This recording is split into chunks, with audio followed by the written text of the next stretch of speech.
Welcome back to another episode of Pick Up the Pixels RPG Love. I'm your host, Boston. Joining me as always is Musum. Hello. We're here for a new year, a brand new year, ringing in 2022, with me having not really played any RPGs over the last month. LOL. So fingers crossed you've checked out some stuff. What have you been playing this past month, Musum? I have done a lot of gaming this last month. Oh, It's okay. only partially been RPGs, but I played more Shin Megami Tensei V. I started out with that and had a real hard time with the second boss. How I wound up having to beat him is I had to grind to level, I think I wrote down 22, Oh, wow. where I could fuse, like it was less to do with the level and more to do with the demons I could get at that level. Gotcha. I needed Zon and Zeo protection. Okay. So it was either I grind out a really low level one or I just beat up some guys until I kind of get to where I'm going. So after oh man, I forgot about that. I wrote down also made use of a skill that heals one ally while also giving them 2 defense. Oh, wow. Oh, okay. They're evidently going to do some combo skills like that, so I'm pretty excited Yeah, there. that sounds great. It's kind of expensive to cast, but it was I don't know, it was great. Yeah. So after that second big boss battle, which it's not the literal second boss, like you're on say 0.5 or 6 or something like that by the time you get to it. Right. Like probably 10 hours into the game, we'll say. Some major story stuff happens that I can't really talk about. Okay. But we'll just say there's a lot more story than I was expecting in a Shin Megami Tensei game at this point. Oh, okay. Yeah, because I feel like... So, number one, I have a lot of guilt about this game because part of my problem, the reason why I'm not playing it is because it's on the Switch, and like that's not my daily driver in any form or fashion. I really just need to bring it in the bedroom and just play it at night, and do that. And I feel really badly because I spent $60 on this, and I've been looking forward to it. How long have we been talking about SMT5? Like, since 5 years since it got announced. Yeah. And it came out, and I was like, this is really great. Anyway, so, like, I have a lot of guilt. But, yeah, based on the beginning, it seemed very much like, yeah, it's SMT. Like, oh, the world got destroyed. Crazy. I'm sure you're going to have to make a big decision about, like, Law and Order or a Chaos one. You know, like, it seems like it paint by numbers, but not in the negative way. Yeah. I'm very pleasantly surprised to hear that there's a considerable kind of story dump at some point. Yeah, like I don't like there's enough like it's not just a cut scene either. It's a wander around and talk to people deal. And Oh, wow, okay. there's enough of it that I saved and said, you know what? I really like this game. I feel bad that I'm at the last semester of Persona 5 Royal. Aha, right. And I haven't beaten that yet. And little did I know that I had like another like 20 or 30 hours on Persona 5 Royal. Okay. So I beat Persona 5 Royal. Oh, nice. Congrats. Another game I have to get back to that I'm really enjoying. Yeah, it's I should say at this point I need a break just from the SMT style compendium games, we'll say. Right, some demon fusing business. So I've kind of moved on to some action stuff, but some thoughts on Royal. Moving back to it from SMT5, it took me a bit to remember what it had and what it didn't have of SMT5's improvements. Gotcha, right.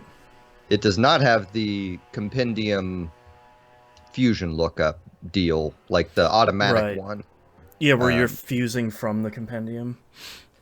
Yeah, where Right. it's literally like, you want to see what matches you can get from your current entries type deal. God, that's such a cool feature. Man. It is. It's, there are a lot of quality of life. So gosh, I have so many thoughts about Persona 5. Yeah, where do you start with Persona 5? Like, yeah, like, so overall, Persona 5 Royal, I'm mixed on the final dungeon. Okay. I I think it presents a really interesting philosophical contrast to the rest of the game. Mm-hmm. Whereas before you were stealing the hearts of absolutely evil people, this time it's a the bad guy is kind of a good guy in his own way type Mm. situation. Is this, to clarify, without spoiling anything, is it the same final dungeon as in the Persona 5, like the vanilla version? No, there's a semester after that. Oh, okay. So, okay. I wasn't sure where the Yeah, new stuff came in, but it sounds like there is a considerable amount of new stuff kind of across the back half of that game. yeah. Like what they do is they introduce the new characters through the part of the game you've already played through. Mm-hmm. So you can kind of see them and get to know them and interact with them. And then after you do the final dungeon of 5, it kind of locks you back out down into a fairly linear narrative path for like half a month game time or something like that. Okay.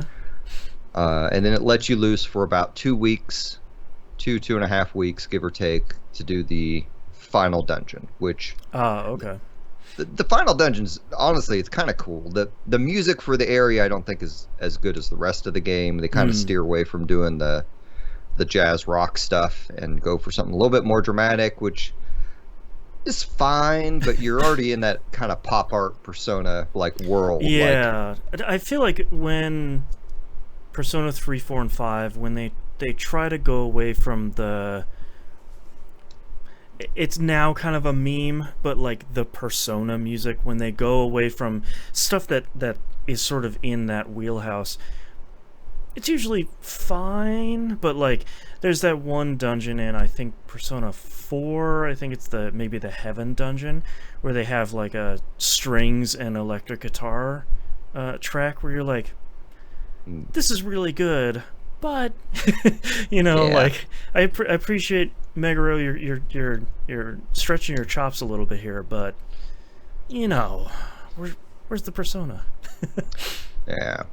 I also think like so a good Persona or SMT game, the way you want like it to work within like the game as a whole is as the story progress, you level up and you gain access to personas or demons that allow you to deal with those challenges. Mm-hmm. And it must take a very keen mind and mathematical equation to figure out how to caress that thing. And I don't think Yeah. they succeeded with that in Royal.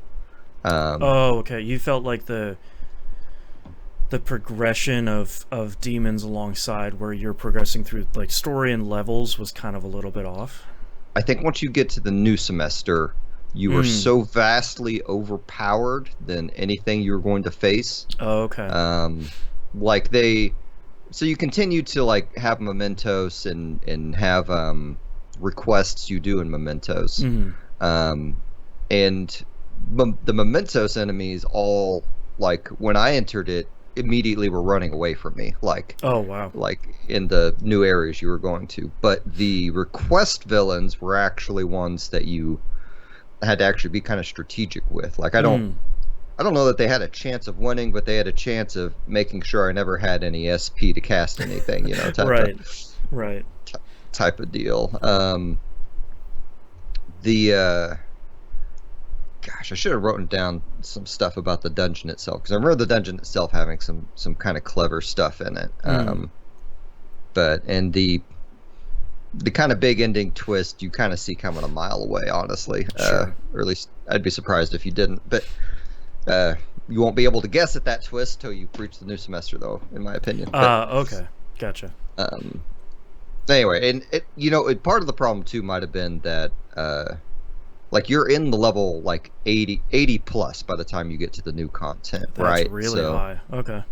And by the time like like I had the Lucifer persona, the one Mm-hmm. I can't remember if he looked demony now that I think about it, because previous games had two versions of him. Anyway, like the big winged final version one Right. of him that's like immune to everything and Casts almost everything. yeah, like Yeah. mine even inherited a skill, or no, it wasn't a skill, it was a trait that reduce the cost of Almighty skills by 75%. Oh, jeez. Just so one-shotting everything in that dungeon. Pretty much. Wow. It's like, oh, I have to cast it twice this round. That's unusual. Right. Ah, bummer. It was just, if I ever replay through that game. So yeah. Anyway, it's neat, but like if any of the audience is thinking like, I have access to Persona 5 through like the PS Plus collection, but maybe I should wait and get Royal. Like, in my opinion, just play 5. Like, yeah, you'll be fine. My completion time on Royal was 174 hours. Oof. Yeah. It's so big. Like, now, and that's great. Like, especially if you buy it, or I know it's been on sale a ton. I think it's on sale right now. Like, if you can get it on sale and you've never played Persona, like, play Royal, man. Like, why not? Like, but if you're strapped for cash and you got a PS5, you're probably strapped for cash because you have a PS5. Then like, pick it up from the PS Plus collection and play that. Yeah, I mean, absolutely. Royal makes some wonderful improvements, but if you want to save yourself about 40 hours of completion time, right? Because I think I beat the original Persona 5 around 127 hours or something. I think I was around there too, like 110, 130, that sort of range. Yeah. Like, overall, I really like that game. Like, I beat it and realized I only had a couple achievements left, so one of them was to win the lottery, and I did not keep good save games, so I went ahead and restarted the game. And it's funny how strong the opening of 5 is, because restarting it and skipping it on, I'm like, man, I could play through this whole game again. I'm like, no, don't. You have to move on, John. That's what I was thinking of while I was playing through the beginning of it, especially since the new character shows up in that intro, where it has such a cool intro of that game, where you're in the middle of that dungeon and everybody's fighting. They're calling out each other's call names and stuff. And you're like, this game is sick. Hell yeah, let's go. And even in Royal, they introduce you to Makoto pretty much immediately, and the grappling hook. So like, even if you played 5, you wrung out every drop of content in 5 like you and I did. 10 minutes into the game, it's just like, okay, cool, this is very clearly a different thing. And I actually accidentally got that trophy when I started playing Persona 5 Royal. I'm like, oh yeah, I can do this thing. What if I win? And I did. And I got that trophy, and I was like, that's probably gonna make someone mad out there. Whoops. Nice. Yeah. I'm trying to think of what else to say about it. I got to like 98% completion on my compendium, and I think the only character I did not max out their social link with was Yusuke. Okay. For anyone who's playing it, some advice: you will wind up with a lot of evenings you can do stuff in the new semester with nothing to do except for your adult social links.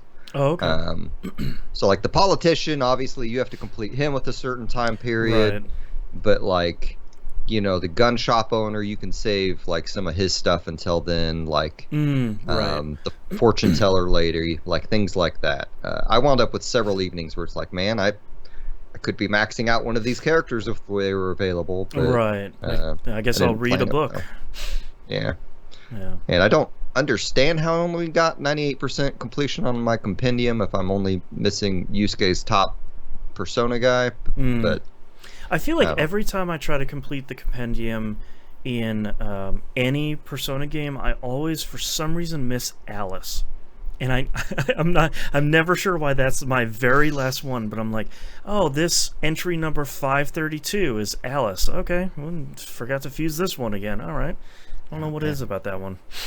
I'm always so excited. I don't know why I get so excited about like summoning a weird dark version of Alice from Alice in the Wonderland. Right, it's just and like I fuse her and she's like, hey, what's up? Like, I'm a kid. There you go. It's just like, oh, great. Okay. Man. Yeah, not weird at all. Persona's great. I got to get back to that game. Yeah, I'm happy to be done with it. I'm happy to complete it. I'm happy that the achievements or trophies for it weren't monumentally insane. Right. None of the, was it vanilla PS or vanilla Persona 4 with that that one where you had to hear the 200 different voice lines in battle. Oh, Or was that Rise, Golden? yeah. I don't remember. One of those two. That's like the infamous one of like, there's no trophy like that this time. And everyone's like, no, you're fine. It's like, all right, I'll get the platinum. Yeah. I can do anything else. I can't do that. This is all stuff like hit a home run in baseball, like Right. win the lottery, Right. like I don't even. Obviously, I didn't complete my compendium or all my social links, so obviously they were not one of them. But Right. it was nice to platinum a game again. It felt good. Yeah. Let's see. So I've also been playing a little bit of the Outer Worlds off and on. I've been playing on PC, and I got a Xbox Series X, and I had hoped congrats. that my purchase through the Microsoft Store for the DLC for this game would transfer, and it does not. So that was disappointing. Because Microsoft owns Obsidian, and I feel like they should give it to me on both platforms. Yeah, I wonder if that's one of those things where it's like, yeah, we own them, but like DLC is hard, and the game is kind of on Game Pass, so I wonder if it's one of those things where it's like, I don't know, maybe it's, we'll get to it eventually, but yeah, that's a bummer. They got some weird, like Wasteland is still listed under indies, even though, Microsoft bought them too. Right. So they may just have some cleanup that they have to do. Anyway, so I've been mainly doing the groundbreaker stuff and going around stealing everything that isn't glued down. And, right. Like it's so easy to just be a complete klepto in that game. I don't know why everyone just doesn't do it all the time. Right. Or actually, maybe this is why, because like it's also partly the thing that's burning me out because I'm having. Like, it's similar to my gameplay loop I was talking a few months back on Diablo 2, where I would play for like 5 minutes, my inventory would be full, and then I'd spend like 5 or 10 minutes dealing with my inventory. I'm having the same experience start, here. Stop sort of thing. Yeah. But I've also evidently forgotten who half of the companions are. Like, yeah. I got the doctor pirate lady. I think her name's Jessie. I didn't write it down. I vaguely remember her. Yeah. I completely forgot she existed, and she was one of my favorites. So, and I feel like the roughest part about that game has always been the very first companion you meet in that very first town. She's super cool, and then you get like a murder robot, and it's like, well, who else do I need? Yeah. I've not found the parts for the murder robot yet. Otherwise, he would be my other one. Right. Is his name Victor, the preacher guy? Like, I don't like him at all. I don't. I was just about to say, like, I remember the preacher guy. I didn't like at all. Yeah. Honestly, most of the companions in that game are kind of bad. Like, yeah. Because preacher guy his story is kind of interesting, but he's not a likable character. Right. Then you have. I'm not going to remember any of their names. You find a kid on the Groundbreaker. Oh, that's right. Yeah. Was like a stowaway guy. And he has no... he didn't have interest to me the first time I played through, and he still doesn't have interest to me. And I don't understand what they were thinking with his character. The Jessie Pirate Doctor later is... Or Pirate Doctor is, I guess, what I mean to call her. She's interesting, but like... in that shallow, she's a pirate and a doctor kind of way. Yeah, like, it's like, you can be both? Awesome. Yeah. I mean, I guess the robot thing's kind of possibly shallow too, but it's too much fun not to just immediately use once you get it. It's sort of, it's kind of a cliche for a reason, where it's like, great, I got a murder robot. Well, you're coming in my party because you're probably going to be pretty fun and probably powerful enough. Yeah. Let's see. I'm currently on the Cleo colony, which you get as a mission from the Groundbreaker, which is the I don't know. Hopefully, I can make this statement, and the people who know, and everyone else won't consider it a spoiler. Okay. I'm on the toothpaste mission. Sure. Yeah. That I remember that being the biggest planet. Am I remembering that right? No. Oh, okay. The biggest. I want to say it's Monolith. The one that I remember everyone being upset with for being too large is like the one you go to right before you go to the city. Oh, okay. Um, That must be it. Yeah. I and was I am. my initial question I was going to ask you about the toothpaste planet was, oh, isn't that the corporate planet? And then I immediately thought, no, that's the whole game, dummy. That's the point. So I probably shouldn't call it the toothpaste planet. It's the toothpaste colony because the Sure. colony is on the same planet as the first city you start in. Right. Right. Which I just don't remember the name of anything. I did Yeah. not take great notes. Yeah. But I still really like this game, but it's wearing on me a lot faster than it did the first time. Mm-hmm. And that may be because I'm playing in an uncomfortable chair on PC. Right. It could be for a number of reasons. I think part of it's the inventory. And it's just And like, it's such a bummer because that game is so close to being great, but it's just another unfortunate Obsidian thing where it's like, man, you made like 75% perfect decisions on this game, and the last 25%, like every time you either ran out of time or money or like didn't cut enough or cut too much. Like, it's just such an uneven experience throughout the entire thing that's just like, man, Obsidian, like, you just, thank goodness you have that Microsoft money at this point. Yeah. And like hopefully the Microsoft time, because you got a great game in you. Yeah, I feel like the sequel has potential to be like Mass Effect 2 level compared to the first one. I really hope. Like, I really, I hope that the thing that Microsoft can afford them is obviously money. Like, that's not the problem. But I hope that it's maybe time and maybe senior management to say, like, all right, this thing isn't done cooking. Like, you just keep banging on it, or like, maybe we can cut a little bit of this. Maybe we can, pad a little bit of that. Like, let's balance this thing a little bit better. I feel like that's always what they've kind of needed. Yeah, absolutely. And I'm hoping Microsoft has a like QA or whatever type department that they can send a lot of these companies' games through, and maybe just other like departments that they can use as resources to say, hey, we need this system in the game, and Microsoft says, okay, we have this group of programmers we can throw at it while you guys think about bigger picture stuff. But yeah, exactly. I don't know. Find out soon enough. I'm sure the sequel's due out in the next year or two. Yeah, and I actually forgot about the sequel to this game. I'm hoping we'll see something kind of meaty about that this year, because I think we saw it not this past E3, but the one before that, and it was just like a CG trailer, which I remember them sort of making fun of. It's like, oh, it's a game announcement with just a CG trailer. Ooh, a dragon.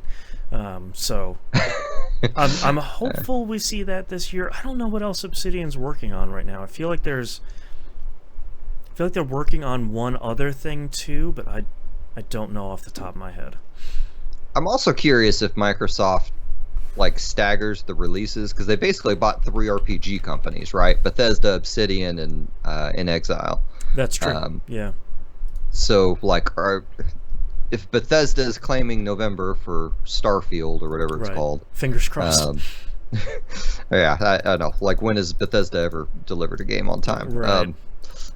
But like, let's assume that they are doing that. Does that mean like all these other companies can only bring out a game in the summer or like the next few months, or it's going to get pushed to 2023? I actually, I'm looking here at their website. They're working on 3 games right now. Grounded, which is in early access. That's that backyard Honey, I Shrunk the Kids multiplayer game, which is okay. Outer Worlds 2 and Avowed. Avowed is a game I totally forgot about. It's their next epic first-person RPG set in the fantasy world of Aora. Huh. Well, Avowed is certainly a new exotic word. That's right. That's right. We found a new fantasy word. This is that trailer they showed a while ago where there's the arrow that's like flying through the air for the first 30 seconds, and then it comes out and there's like one hand has a sword and the other hand has a spell in it, and you're kind of using both at the same time. That's cool. Says it's TBD 2022, but I don't know about that. Yeah. I mean, I'll tell you, like, as much as I like the Bethesda formula for the open world stuff, Mm-hmm. and as much as I don't mind necessarily Obsidian aping it, I really wish they would make some design decisions to clearly, like, delineate from it. Right. Um, like, I don't need to pick up 5,000 cabbages. Like, just leave that. Like, we already Right. know that Elder Scrolls is going to do that later. Like, let them do it. And these other Yeah. games give us interesting things to pick up. I don't need, like, that's my current complaint about, Outer Worlds, is I don't need 5,000 candy bars. Mm-hmm. Well, and Like, Obsidian's thing has always been making games where your decisions matter. yeah, So there has to be a way to kind of streamline some of this kind of looting, the looting and shooting aspect of it, and sort of focus on. That's what I. That's why I was still singing the praises of Alpha Protocol. Because I think Alpha Protocol did it really well, where your choices really do matter in very serious ways. And it is a shooting RPG, but you're not picking up a gun that's blue, so that's better than your green rarity gun. It's like, well, you finished this mission, you picked up some stuff, so back in your spy lair, you can kind of upgrade your things. Like that's more of, I think, the experience I want, instead of, we're trying a little bit of light Diablo in here. And it's like, that's not, yeah, it's kind of not what I want, man. yeah. I agree completely. Yeah. Like, I'm definitely going to Obsidian for the writing and usually the characters, but on this one maybe only half. But they made such Right. an interesting world in Outer Worlds. Mm-hmm. Like, um, it's I don't know. I'm interested to see more of that. I want less of Bethesda's jank in it. Like, Right. Right. I want them to carve out an identity. Like, everyone, I say everyone, a lot of people talk about Witcher 3, which I have yet to, like, fully experience, as being like one of the best kind of open world, semi-open Mm-hmm. world games around. And, like, you don't pick up a bunch of junk in Witcher 3, do you? Right? Like, Not really. I mean, and I think I think Witcher 3 does a really good job of saying, like, look, this wolf isn't going to have an exotic sword on it. It's just not going to. It's not going to have anything on it. It's a wolf. Like, this yeah, bandit isn't going to be using, like, this level 200 gun. That's a bandit. Like, you're going to get these great rewards from quests or winning Gwent or things like that. Like, you're going to get important rewards for doing big things, or like taking down one of the big monsters that you're hunting. Like, you'll get a really good reward for that. But if you're killing like a living tree in the middle of a swamp, it's not going to have stuff. It'll maybe have like 2 or 3 gold on it, but that's really it. Like, I feel like that's what Witcher 3 did really well. Alongside, people still give it too much crap for having kind of an empty open world, but that's great, because the other side of the coin is, welcome to Assassin's Creed. Blah, here's ugh. 500 icons. Like, you don't want that either. like like the one mission I played in Witcher 3, which I only remember vaguely, was like, you go to a village and there's some haunting place and you have to do some detective stuff, and it kind of With the interacts with the well. environment in that Yep. way. And that was highly appealing to me. So, Hmm. like, I'd like to see that bleed over into other experiences, or Yeah, and I feel like that's why The Witcher 3 is so memorable, is because there aren't a lot of those missions in the game, but each one of those is like, oh yeah, remember when I did the Bloody Baron stuff? Oh yeah, and you can remember that, and it's like, they have these kind of tentpole big missions for not only the storyline, but then kind of the Witcher hunts, and there isn't a lot of that in the Outer Worlds, which is kind of a bummer. yeah, like, they definitely, for this first game, they definitely just said, we're going to take the Fallout template Right. from Bethesda and just do that. And anyway, hopefully they move away from it a little bit more. I Hmm. love having kind of the Mass Effect, but more Firefly type style Yeah. bit of it. And I hope, we have very little info on the second game, but I'm hoping that the um, the tone of the teaser doesn't indicate the tone of the game, because I think Outer Worlds by itself was kind of this biting satire of capitalism, pretty clearly.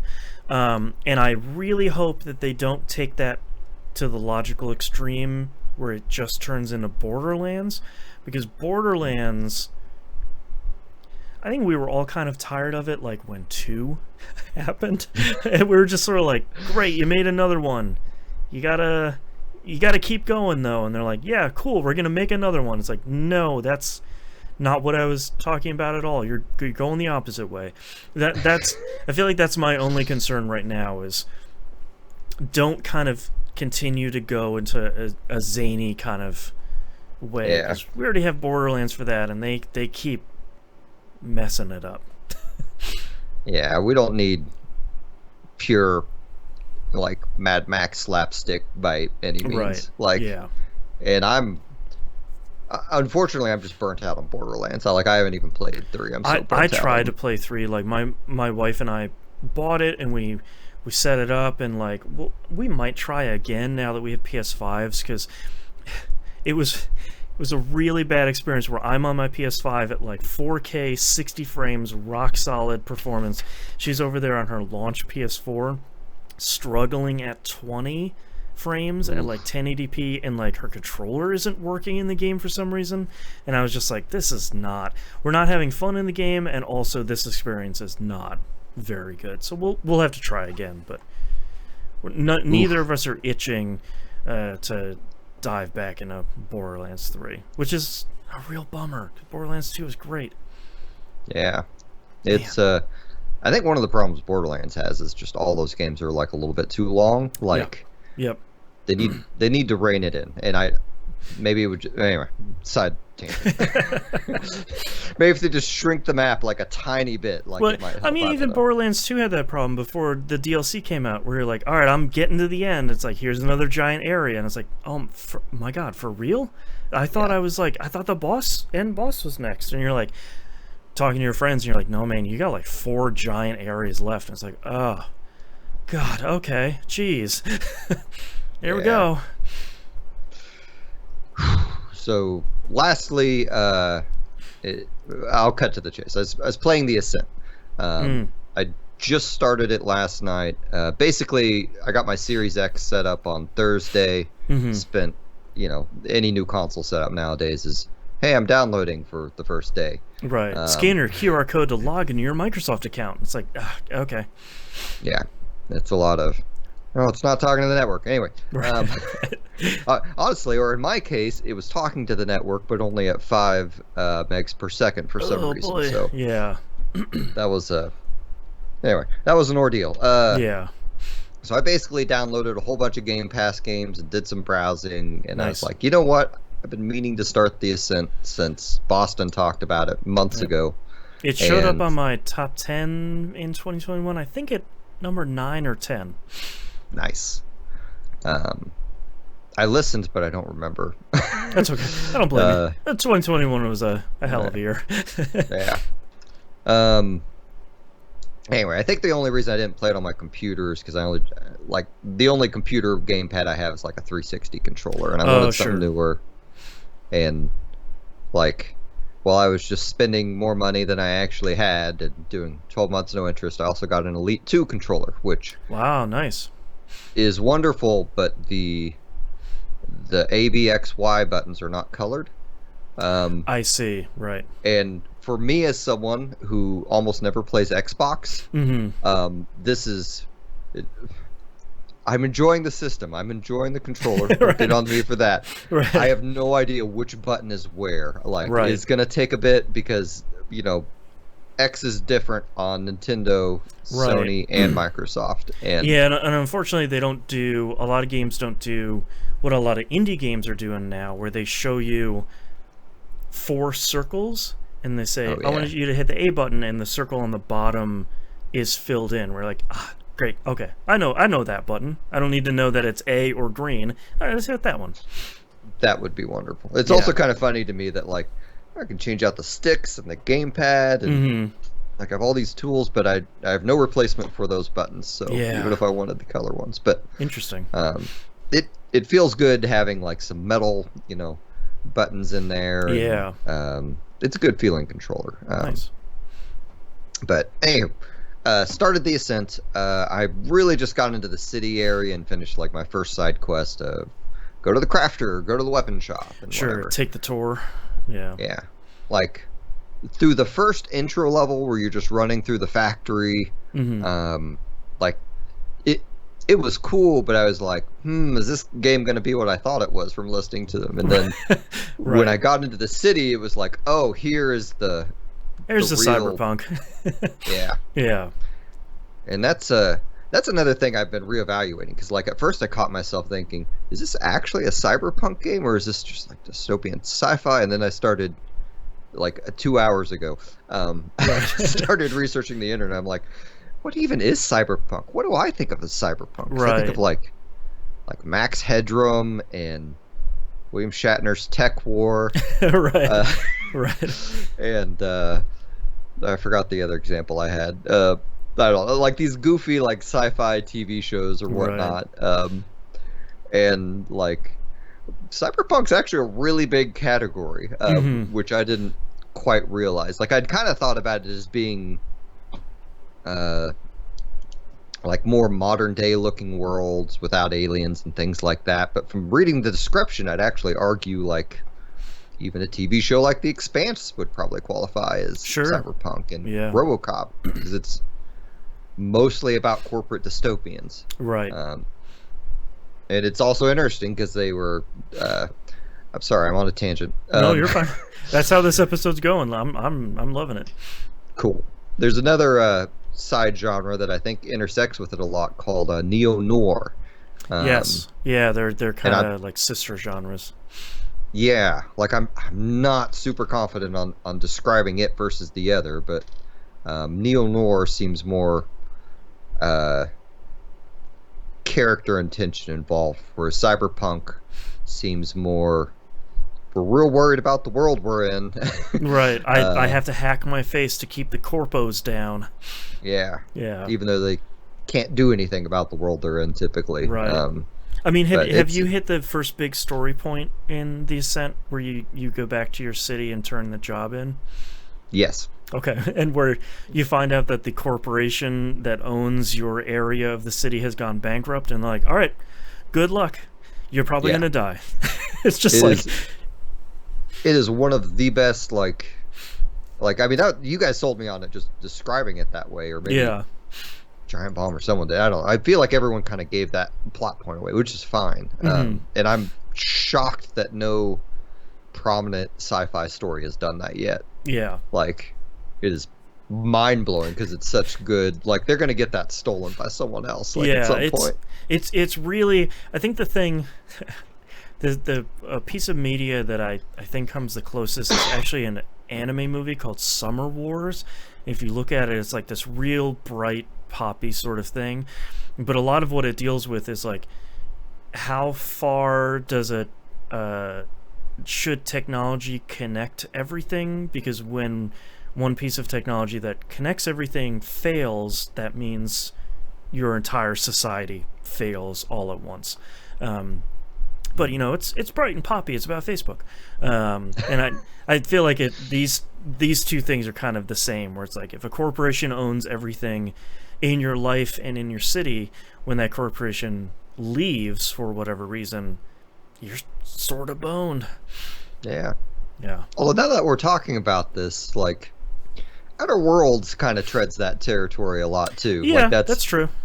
It's not as like open and drastic about it, but that is what is happening in the background. Like, absolutely, is those corporations failing. But this, like, the environments in the Ascent look like phenomenal. It's like, so good looking. I don't know how they did it. Just constantly shocked, and I'm like, do I get to come back here? Like, right. Yeah, thankfully you get to come back. You'll spend a lot of time kind of crisscrossing that map from kind of, as you go up the tower in the game, you're kind of always going up and down and back and crisscrossing through it. So I kind of crap talk a lot of cyberpunk stuff as like, ooh, it's rainy, oh, reflections, ooh, Japanese neon lights, like, but there's a lot of that in the beginning of this game, and it looks really good. Man, we can blame Blade Runner for that, I'm sure. Oh, yeah. I'm sure there's like a direct line of descent there, where it's like, well, they did it first, and it's like, yeah, it does look pretty cool though. Yeah. Yeah. God, I keep thinking Microsoft bought Harebrained Schemes, but they didn't. Paradox bought them. Because I really like playing this. Like, also makes me want to replay the Shadowrun games. Yeah. But I really want to replay them on my couch or a Nintendo Switch. And because Harebrained Scheme does not own the licenses to those games, they could only produce them on PC. Well, wait until their spiritual successor, Running in the Shadows. Coming soon to the Switch. I'm pretty excited to see what else is in the Ascent. Like, I don't... I like some of the... Like, the character customization stuff I'm a little iffy on, but I'm really sold on the world in general. I'm curious to see what you think about it. It's a pretty uneven game. I mean, the highs are really high and the lows aren't that low, but it's sort of like, this part isn't that great. Like, inventory management isn't great. You know, equipping new stuff kind of isn't that great. But I feel like you should stick with it until you get kind of a handful of equipable skills, because you have like 2 or 3 slots to equip skills into. I feel like once you start getting enough that you can play around with a build, you're like, oh, what if I can hack this and then put down a turret and put down like a healing circle on top of them? Okay, cool. Like, I feel like once you can start doing some of that build management stuff, that's when it really clicked with me, where it's like, oh, okay, there's no limit to, because there's no like respecking or anything in the game that much, and if there is, I think it's free. So the game is very much like, yeah, man, like, build whatever you want, like, go crazy, no big deal. So hopefully you enjoy it. It's a cool thing. And I think I looked up how long to beat, and it was only like a 12-hour game or something. It's not super long. Yeah, like, I don't see a place where, like, whether I like it or not, I'm gonna see it through. But so far, I'm digging it. Yeah. I had to pull myself off it to come in here and prep for the podcast. Yeah. And I'm gonna have to pull myself off it again this next week because I forgot about our game club game till today. Ditto. Yes. Yeah. Although that's a short one, but yeah. According to the internet. Thankfully, yeah. But the anyway, I don't know. The game's cool. Xbox X, like, I'm enjoying it. I really thought it was going to be as tall as the PS5 for some reason, and the PS5's got like 4 inches or something on it. Yeah, the Series X is very dense though, where the PS5 is like, it feels like it's kind of half hollow. The Series X feels like it's packed full of stuff. It does have some heft to it. Yeah. And even like the default controller that came with it honestly feels pretty decent in my hands. Yeah, I was using that as my controller up until big shout out to Jimbo Jangles from the community. He actually just gifted me one of the 20th anniversary controllers because I helped him out with the thing.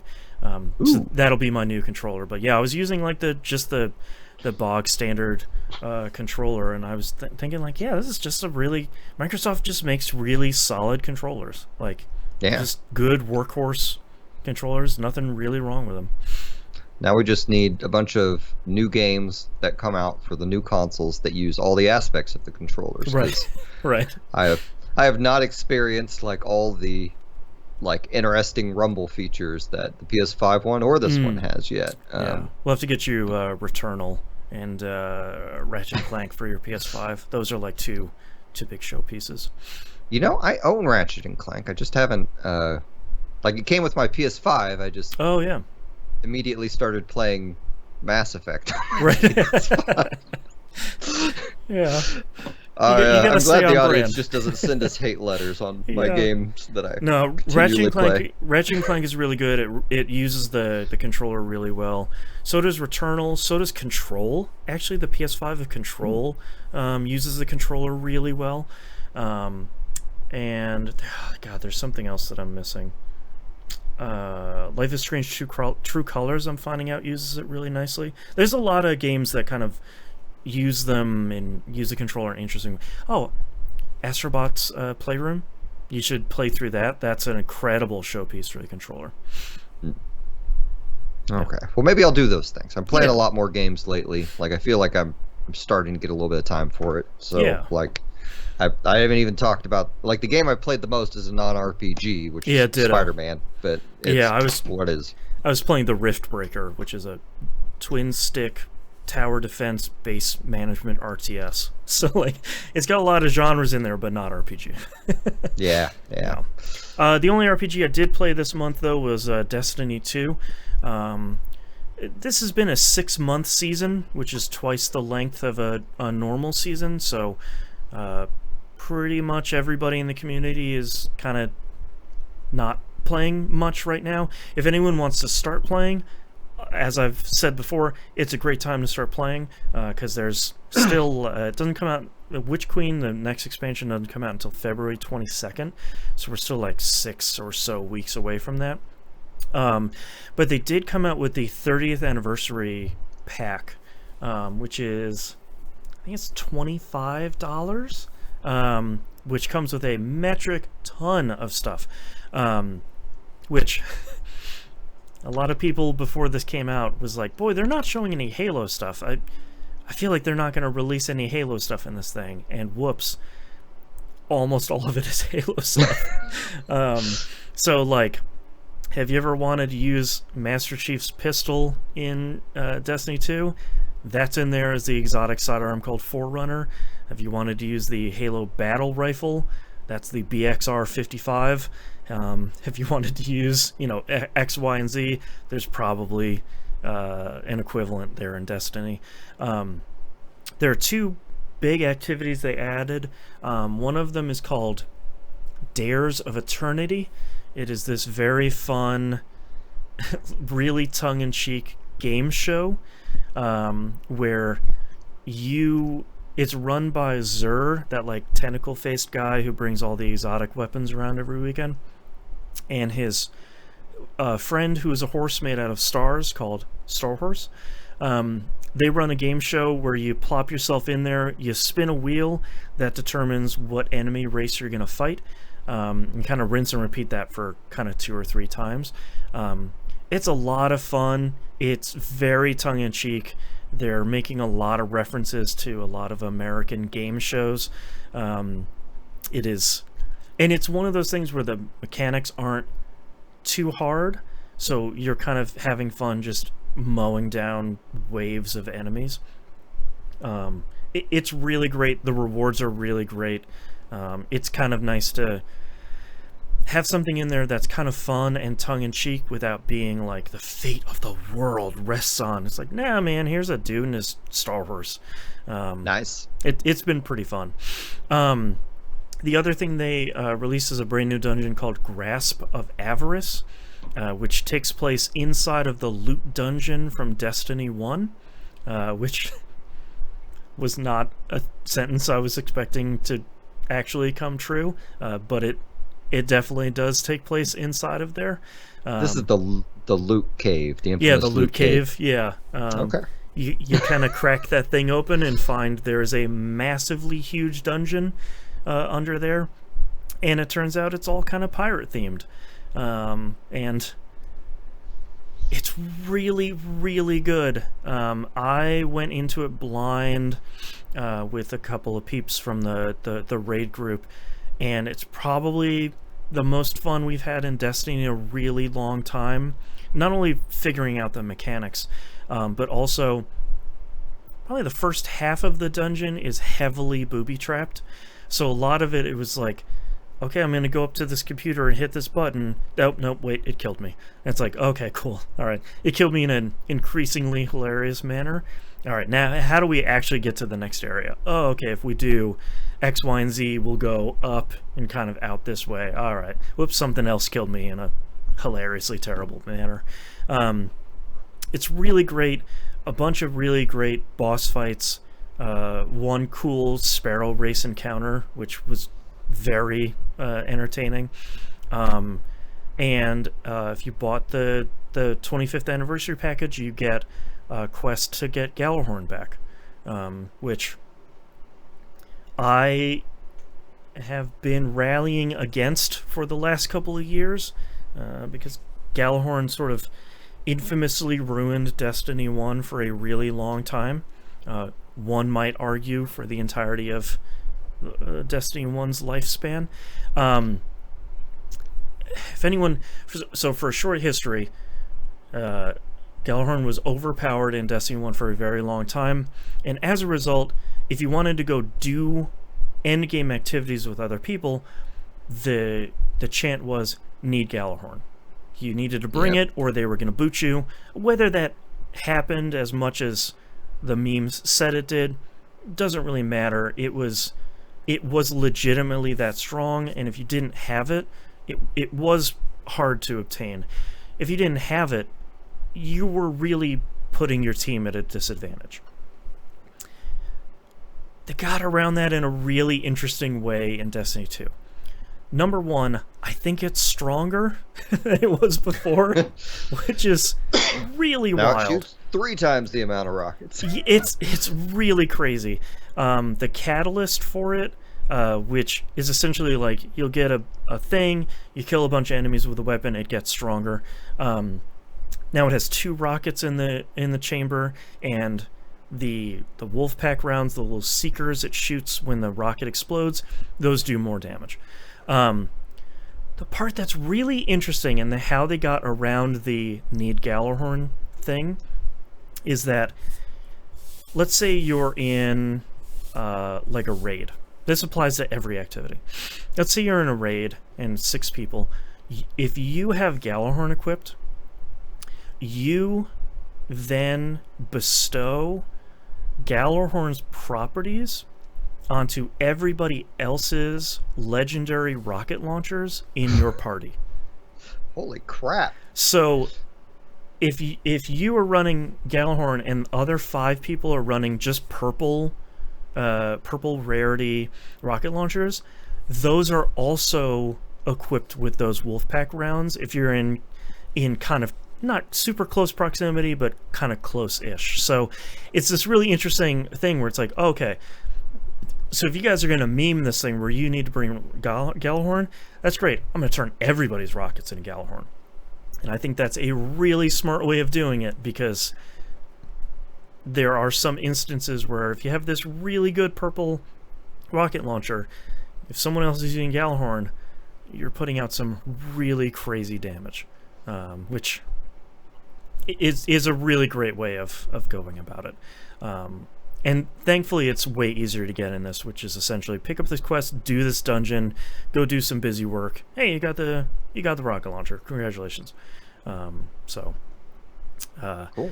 Destiny 2 continues to be great. This expansion, it's sort of like mini DLC expansion thing, kind of came at the right time, since Witch Queen is still a real long ways off. I have not allowed myself to get excited about it because I'm still not entirely sure that it won't get like another last minute delay, but hopefully it will come out soon so I can, play more Destiny 2. But if anyone wants to play Destiny 2 with the crew, myself included, hit us up. Join the Discord server.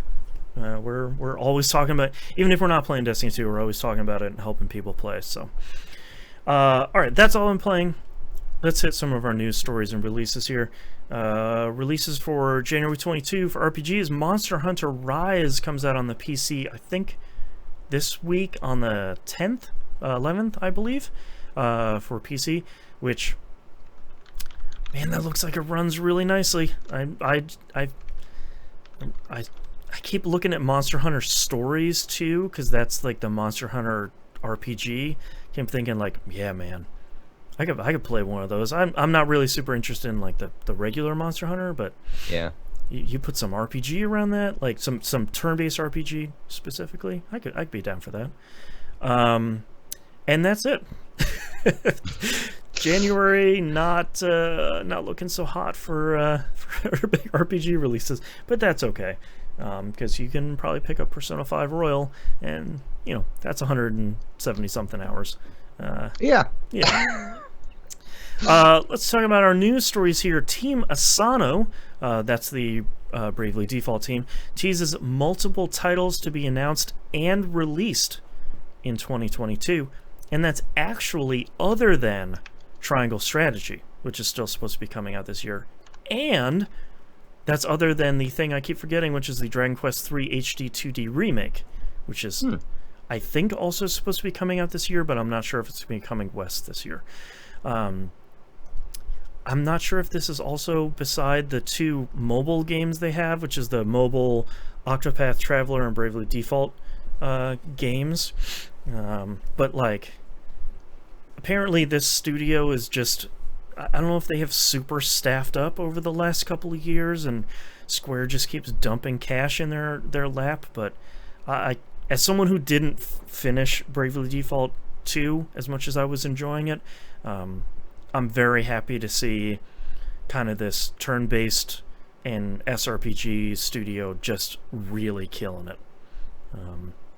Makes me happy. And I never played Dragon Quest III. Everybody seems to really love that one, so I'm really pumped for the HD 2D remake. I need to get into Dragon Quest. I've really only played Sentinel of the Starry Skies, which I think was 9. Yeah, if you that was the is either Game Boy Advance or DS is the multiplayer one. DS, I think, maybe. I played that a bunch too. I never finished that. If you want to play a really great one, play 11. 11, the one that's out for... It's on Game Pass right now. 10 or 11. Yeah, I don't remember. I saw that. Yeah, that one is incredibly great. It's just like that comfort food Dragon Quest where it's like, great, this is a turn-based thing, I'm fighting a bunch of slimes, I'm making friends with a cool jungle cat, the story is going exactly where I thought it's going to go, this is great. It's real good. It's highly recommended. Cool. Talking about the HD 2D remake stuff here, Final Fantasy VI Peso Remaster delayed to February. I figured we get the good Square Enix news out of the way here, that they're delaying this until February.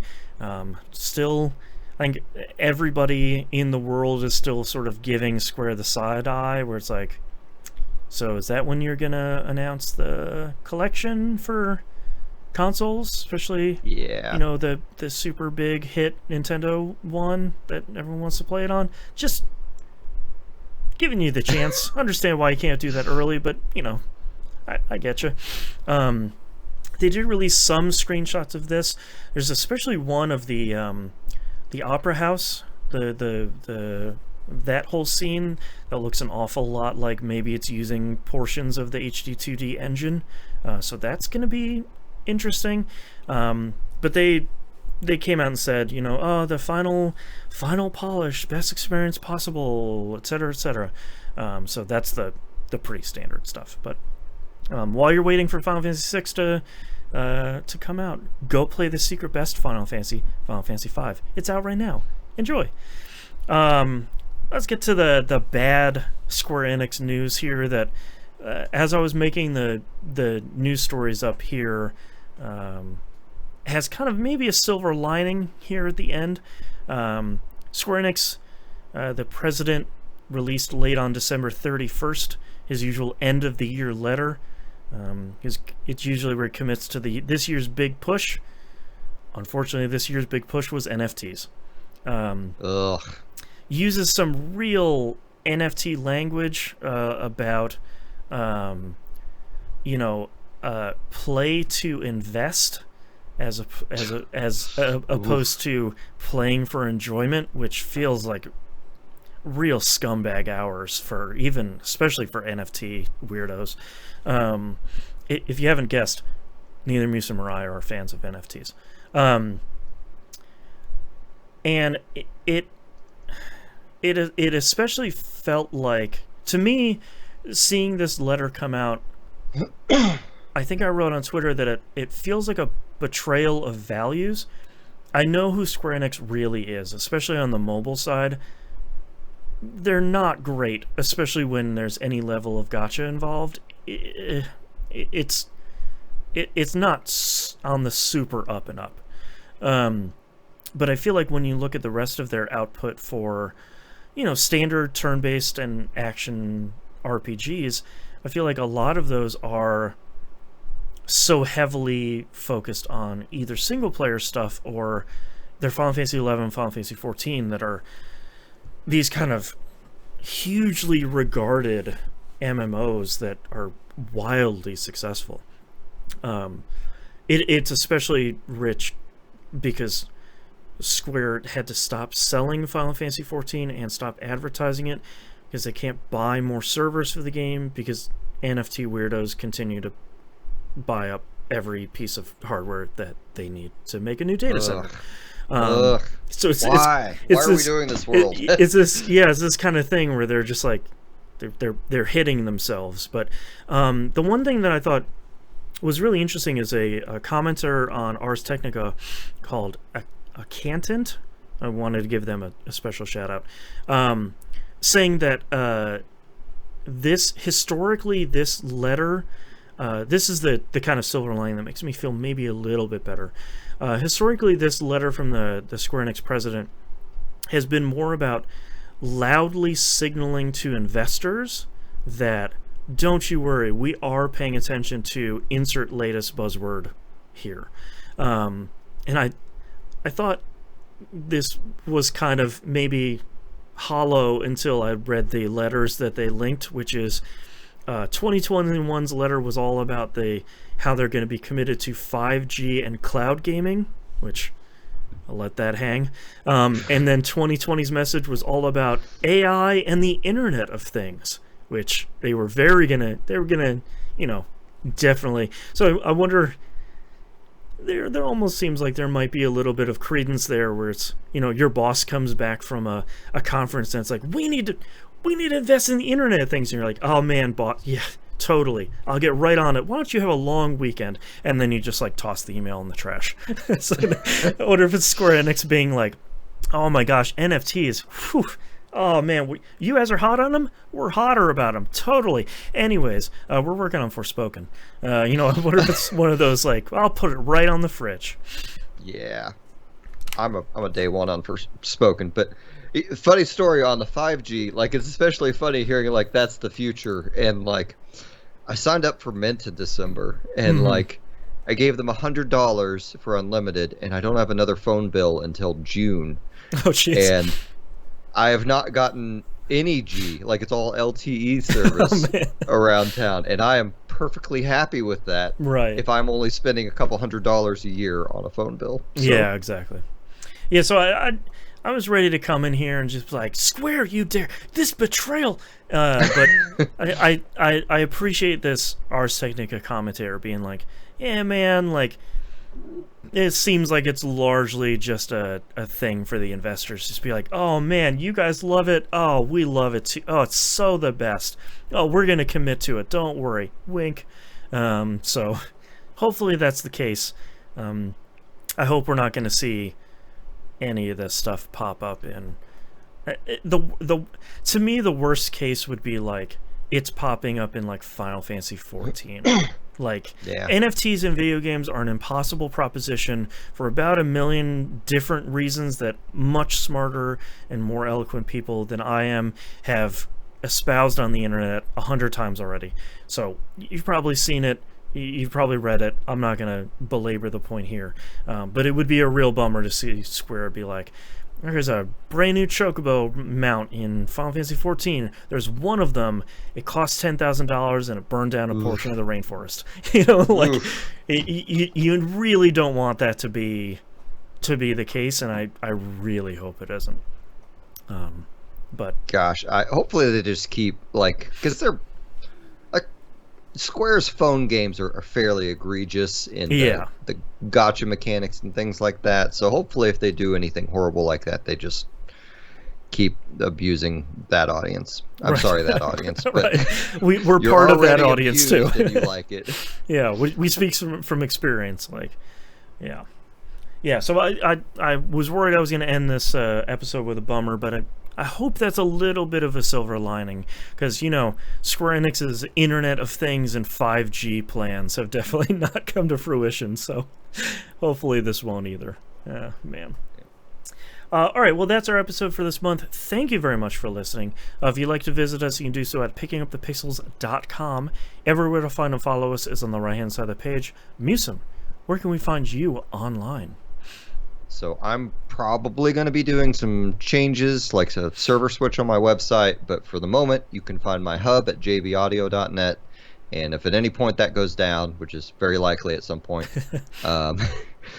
you can find my music at musum.bandcamp.com and my band's music at axis23.bandcamp.com.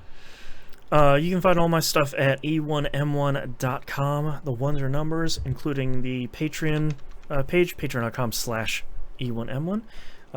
Any level of patronage over there is greatly appreciated. If you can't support us financially, totally understand.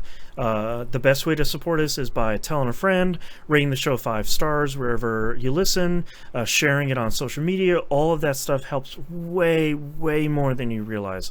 Word of mouth, especially social sharing, helps a ton. It's a huge help. We really appreciate it, and we especially appreciate you listening to the episode. And we'll see you all next month. Bye. Bye.